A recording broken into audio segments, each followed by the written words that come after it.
Birth of the DREIZACK. Long before the age of gunpowder and siege engines, when Europe still echoed with the clash of iron and the chants of war prayers, a singular weapon emerged from the dense, pine-clad lands of southern Germany. The year was 1243, and the Holy Roman Empire, already fraying at its edges, was aflame with internal strife and bitter regional wars. Among the hills of Swabia, where ancient oaks whispered secrets to those who listened, the DREIZACK was born, not in the halls of kings, but in the forgotten forge of a blacksmith whose name never reached the scrolls of chroniclers. That blacksmith, known only as Thietmar the Flamebearer in local legend, was no ordinary craftsman. A descendant of pagan priests who had once served Wotan, he was as much mystic as metallurgist. His forge sat atop a hill near the village of Biberach, where the earth was said to bleed iron and scream when mined. For years, Thietmar had worked in solitude, crafting tools and weapons that bore odd sigils, runes no one else could read, marks that villagers dared not question. They said he spoke to the fire, and that the fire answered back. It was in that strange workshop, one storm-racked night, that the first DREIZACK came into being. According to local oral tradition, the skies cracked open with lightning as Thietmar hammered a glowing red trident onto his anvil. The villagers heard not metal against metal, but a screech, as if some ancient beast had been struck. When he emerged at dawn, soot-blackened and wild-eyed, he held a weapon that none had seen before. The DREIZACK, or three-jaw as it was first known colloquially, measured nearly 6 feet in height, with a shaft of ash wood harvested from the heart of a sacred grove. The wood was wrapped in blackened leather strips, boiled in brine and oils mixed with powdered obsidian, granting the handle both durability and a near unnatural texture. The triple-pronged head was forged from folded carbon steel, a rare practice at the time in Europe, but one Thietmar had mastered by studying old Moorish texts and trading with wandering Eastern bladesmiths. The central tine was long, honed to a piercing point capable of punching through scale and chainmail. The two outer prongs, shorter and curved inward, were not merely decorative. They ended in barbed hooks, intended to snag, tear, and immobilize. This was not a peasant's hunting trident or a decorative standard for court. This was a weapon of war. A weapon meant to kill, maim, and dominate. It could wrench a sword from a warrior's hands, drag a rider from his steed, or hook behind a shield and rip it aside with a twist of the wrist. At the base of the prongs, Thietmar had carved a rune in Old High Germanic script, Wotan's Rake, Wotan's Revenge. To those raised in the Christianized courts of the empire, it was heresy, but to the warriors of the Swabian frontier, it was a blessing. Within weeks, the weapon had passed from hand to hand among a growing faction of Swabian war priests, soldiers of fortune who combined battle with brutal rites. These men, known as the Bloodpfad or Path of Blood, believed the DREIZACK was a divine gift. Its name, DREIZACK, was first recorded in a blood-smeared journal kept by Brother Carolus, a renegade monk turned war chronicler. On the day of St. Ulrich, he wrote, I beheld a holy abomination, 3 blades of steel, each singing a different hymn of ruin. The DREIZACK. May God forgive the souls it harvests. The weapon's symbolic power began to spread as quickly as the tales of its lethality. In an age when many battles were decided by brute strength and psychological warfare, the DREIZACK stood out, not only for its function but for its fearsome appearance. The sight of it held aloft, gleaming with blood under the gray skies of the German countryside, struck fear into the hearts of even seasoned knights. It did not stab, it impaled. It did not slash, it shredded. And when it was withdrawn from the body of a foe, it tore sinew, nerve, and armor with equal ease. It wasn't long before Swabian militias began fashioning crude imitations, though none matched the quality or balance of Thietmar's original. Still, the DREIZACK became a mark of leadership and terror, often carried by commanders or ritual executioners. Its triple-bladed form came to represent a triad of dominion, pain, obedience, and death. But it wasn't merely a tool of brutality. Those who carried the DREIZACK developed a fighting style that bordered on the theatrical, using spins, disarms, and sudden pulls to outwit heavier armed foes. Some historians speculate that elements of the DREIZACK's technique may have inspired early polearm dueling schools that later emerged in Augsburg and Ulm. Its divine and mystical origins, its symbolic connection to ancient deities, and its sheer efficiency in warfare gave the DREIZACK a mythos that outlived most of its wielders. Though only a handful were ever forged to Thyatmar's exact specifications, and despite efforts by the church to suppress its use due to its pagan associations, the weapon continued to appear sporadically throughout the later Thuringian conflicts and into early Bohemian skirmishes. Thyatmar himself disappeared not long after forging the last known DREIZACK. Some say he was taken by the church. Others believe he was cursed by the weapon's creation and swallowed by the Black Forest. All that remains are the weapons he left behind. Cruel, elegant, and filled with a legacy of fire, iron, and whispered oaths, the DREIZACK was no mere trident. It was a declaration, forged in wrath, wielded in blood, and remembered in fear. The shape of terror. To understand the psychological dominance of the DREIZACK, one must look not only at the blade itself but at how it was perceived in the eyes of those who faced it. The weapon was not only forged to kill, it was crafted to instill dread long before it ever touched flesh. Its 3 prongs formed the visual core of its menace. The central blade, long and perfectly symmetrical, extended like a spear designed for precise penetration. But it was the flanking prongs that truly gave the DREIZACK its gruesome reputation. Curved like a raptor's talons, these shorter outer blades didn't merely assist the central point. They controlled the wound, tore sideways upon impact, and ensured no strike could be clean or merciful. They were slightly serrated on their inner edges, creating jagged incisions that resisted healing and festered rapidly, especially in the filthy conditions of medieval warfare. Survivors of DREIZACK encounters, few though they were, often spoke of its entrance as swift but its exit as agonizing. Monks and physicians during the late 13th century described the weapon's effects in clinical horror. Limbs pierced and twisted out of joint, ribs splintered from within, and necks caught and wrenched like animals in a butcher's hook. The triple-bladed configuration did not simply enhance the kill, it broadcasted, leaving corpses so mutilated they became symbols, messages to anyone who would dare challenge the warriors who carried such arms. The weapon's design was ritualistic. At the base of each prong, blacksmith Thyatmar, and later his disciples, etched small runic wards meant to protect the wielder and damn the enemy. These markings, often mistaken for simple embellishments, were actually pagan invocations tied to pre-Christian gods of vengeance and blood. Some featured snarling wolves, twin ravens, or lightning bolts, stylized in the twisted calligraphy of the old Germanic tribes. Carried into battle, these DREIZACKs appeared almost alive, catching the sunlight in terrifying flashes as if the metal itself thirsted for gore. In terms of construction, no element was accidental. The shaft, carved from ash or yew, was always weighted at the base with a hidden lead core, giving it unusual balance for such a long weapon. This enabled quick maneuvering. The wielder could spin, twist, and change direction mid-thrust with startling speed. Leather grips were interwoven with strips of wolf or boar hide, each symbolizing traits desired by the user: cunning, ferocity, resilience. Some elite warriors even dipped their grips in the blood of their first kill with the weapon, believing it would bind the spirit of the slain into the DREIZACK itself. The visual profile of the weapon was imposing. Where most spears were slender and practical, the DREIZACK was wide, grim, and brutal. From a distance, it looked like the head of a monstrous insect, its tines reaching out in different directions, unpredictable in movement. Many enemies mistook it for a religious relic, which in many ways it was. A relic of an older world, older gods, older horrors. Its presence on the battlefield could unravel formations. Enemy soldiers reported feeling unsettled at the sight of DREIZACKs advancing through smoke and mud, their tines catching torchlight like the jaws of some demonic beast. Horses often panicked when confronted with its jagged form, rearing or bolting even when their riders remained composed. Teutonic reports from skirmishes in the Baltic Crusades mention DREIZACK-wielding foes causing multiple cavalry failures, not by striking, but simply by being seen. But the DREIZACK was not merely about spectacle. It was lethal in utility, a weapon that demanded a specific, merciless style of combat. Unlike swords or axes that allowed for feints and flourishes, DREIZACK combat was relentless, forward-driven, and violent.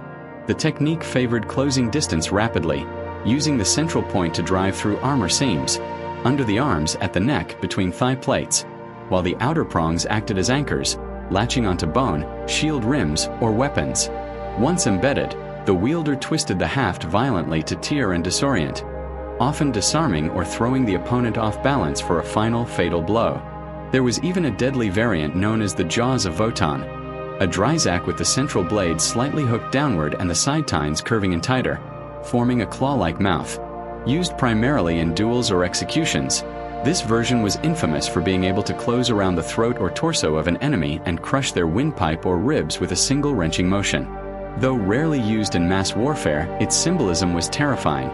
The idea that the gods themselves had come to rip the soul from the body. It is worth noting that the Church feared the DREIZACK, not merely for its pagan origins, but because it appeared to fuse physical and spiritual violence in a single form. Bishops and abbots who witnessed the weapon condemned it in letters and edicts.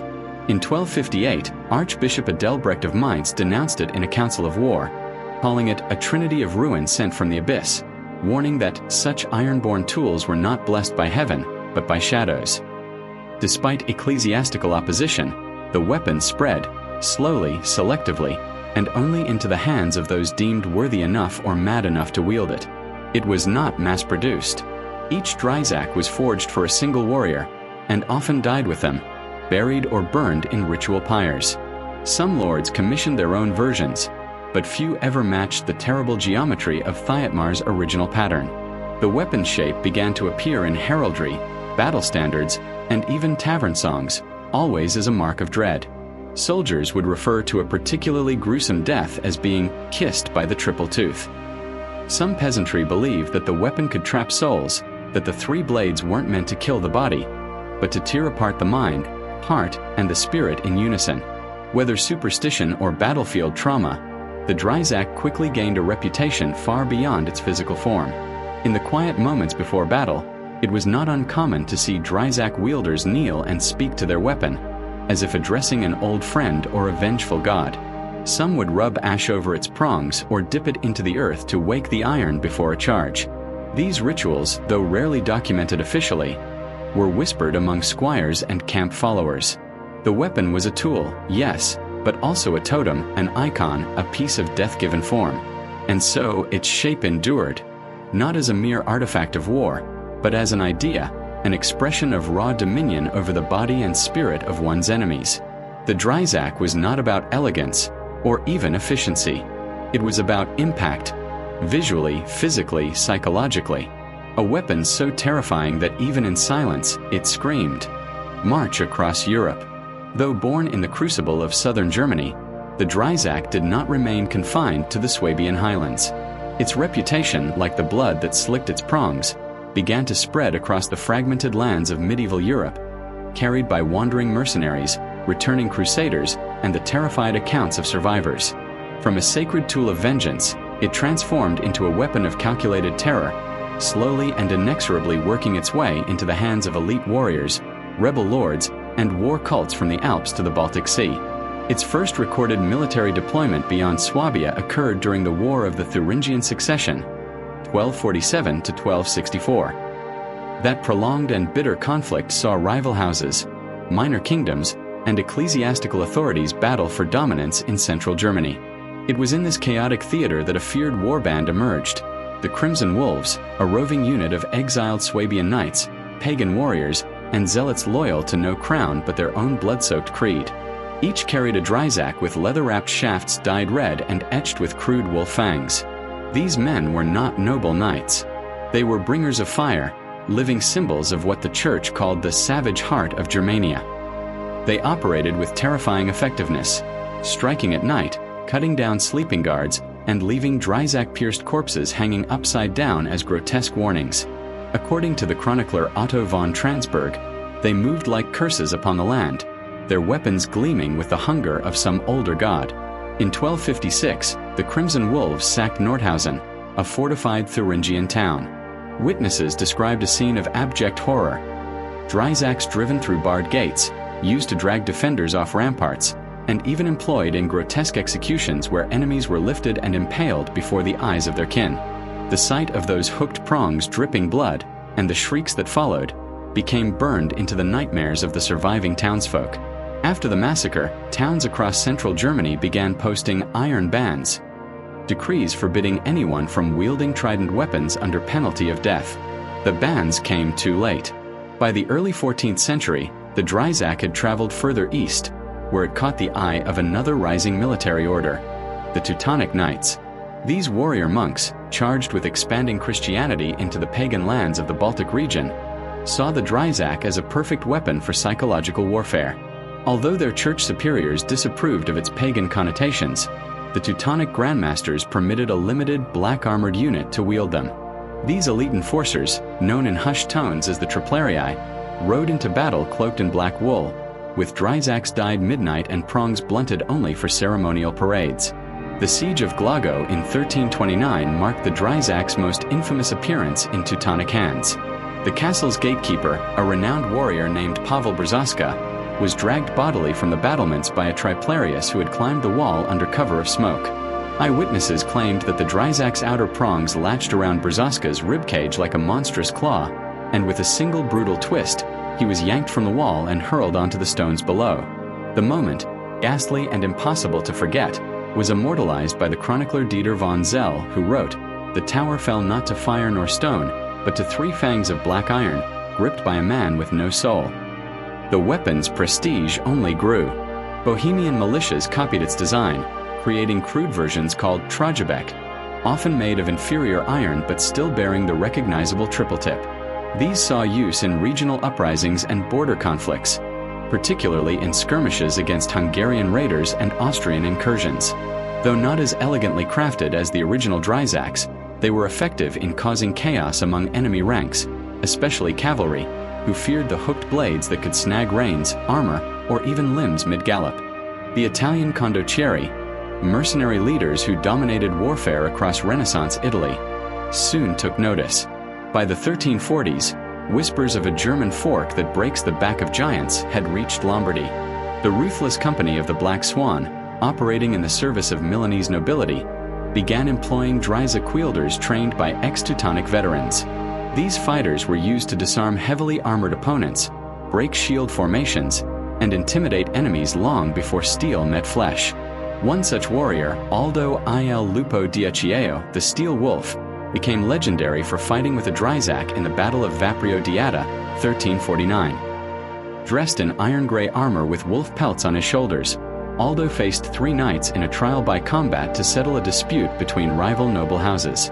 Within moments, he disarmed the first, tripped the second, and impaled the third through the throat with such force that the weapon embedded in the ground behind him. Witnesses swore the prongs howled in the wind after the strike, a myth that only grew over time. Despite its fearsome success, the DREIZACK remained rare. Unlike the longsword or halberd, it was not a weapon for the untrained. It required strength, precision, and ruthlessness.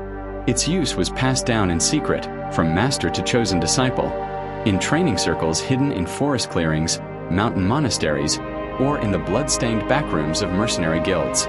It was not just a weapon, it was an inheritance almost cult-like in its distribution. By the late 14th century, various noble houses in Saxony, Bavaria, and Savoy began commissioning ornamental DREIZACKs. Not for battle, but for display, as symbols of authority and dread. These ceremonial versions featured gold-inlaid runes, obsidian blades, or even embedded gemstones, but they lacked the deadly balance of their predecessors. Still, to carry one, even as an ornament, was to invoke the legacy of those who had wielded the true thing. Some of the most superstitious knights believed the DREIZACK held a tripartite soul, each prong imbued with an aspect of warfare: pain, fury, and submission. This belief was especially strong among the oath-bound of Upper Franconia, a secretive dueling society who fought using DREIZACKs in ritualized combat under moonlight, far from the eyes of church or crown. Wounds dealt by the weapon, they claimed, never truly healed, not because of infection, but because the weapon remembered the soul it struck. In time, the DREIZACK shape even began influencing architecture and heraldry. Towers were topped with iron tridents to ward off spirits. Certain family crests bore 3-pronged icons meant to invoke its terror. The mere silhouette of a DREIZACK was enough to silence rebellion, as evidenced by a letter from Duke Alaric of Tyrol to his rebellious vassals. "If you raise your blades against me, I will send not men, but a single fong, and that will be enough." But its very uniqueness sealed its eventual fate. It was too specific, too bound to a style of fighting that was fading with the evolution of warfare. The rise of gunpowder, longbows, and mass formations began to eclipse the DREIZAK's battlefield utility. No longer could a single weapon dominate the melee with terror alone. Now, armies relied on volleys and formations, not individual fear. And yet, long after it had vanished from common use, the DREIZAK remained a symbol of war's darkest poetry. A weapon that spoke not of glory, but of pain made artful and vengeance made tangible. By the dawn of the 15th century, the DREIZAK had marched across Europe not as a conqueror, but as a ghost, its image etched into the bones of war itself. Legacy of the three-pronged wound. By the late 15th century, the battlefield had changed beyond recognition.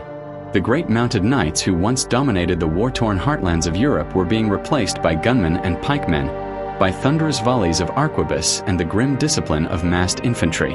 In this world of black powder and iron hail, the DREIZAK was an anachronism, a relic from a bloodier, older age. And yet, relics have a way of haunting history. The last known battlefield deployment of a DREIZAK occurred in 1497, during the Lombard rebellions against the encroaching forces of the Habsburg crown. In the ravaged foothills of northern Italy, among shattered villas and burnt vineyards, a minor noble named Alessandro di Vigna, known as the Thorn of Aprio, wielded what is believed to have been one of Thietmar's original DREIZAKs. His family had held it for generations, sealed in a vault, passed down like an heirloom too dangerous to be displayed. But when imperial troops marched on Vaprio, Alessandro took up the weapon with ritual solemnity and rode to meet them.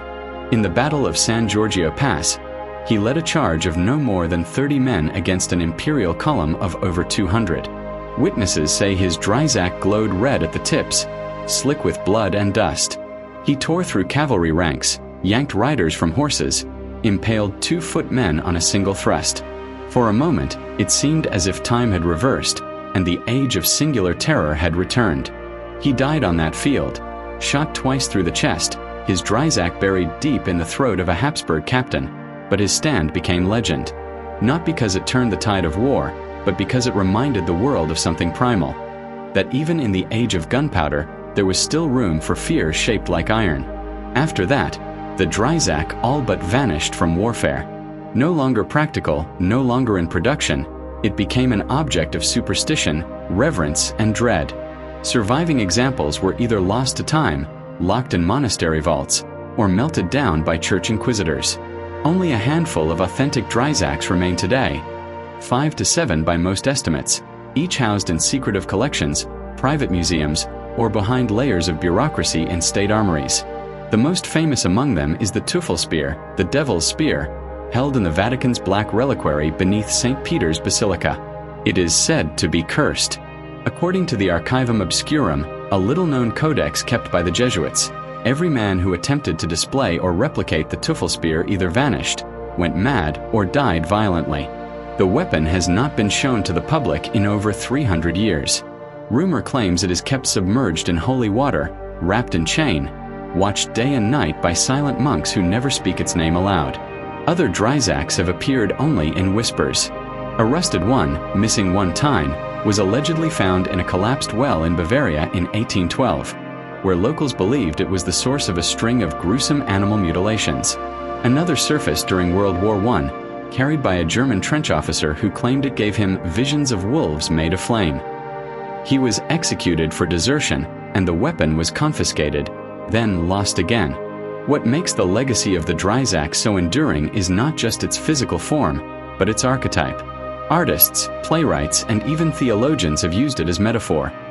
3 blades for 3 sins, 3 fates, 3 wounds of the soul.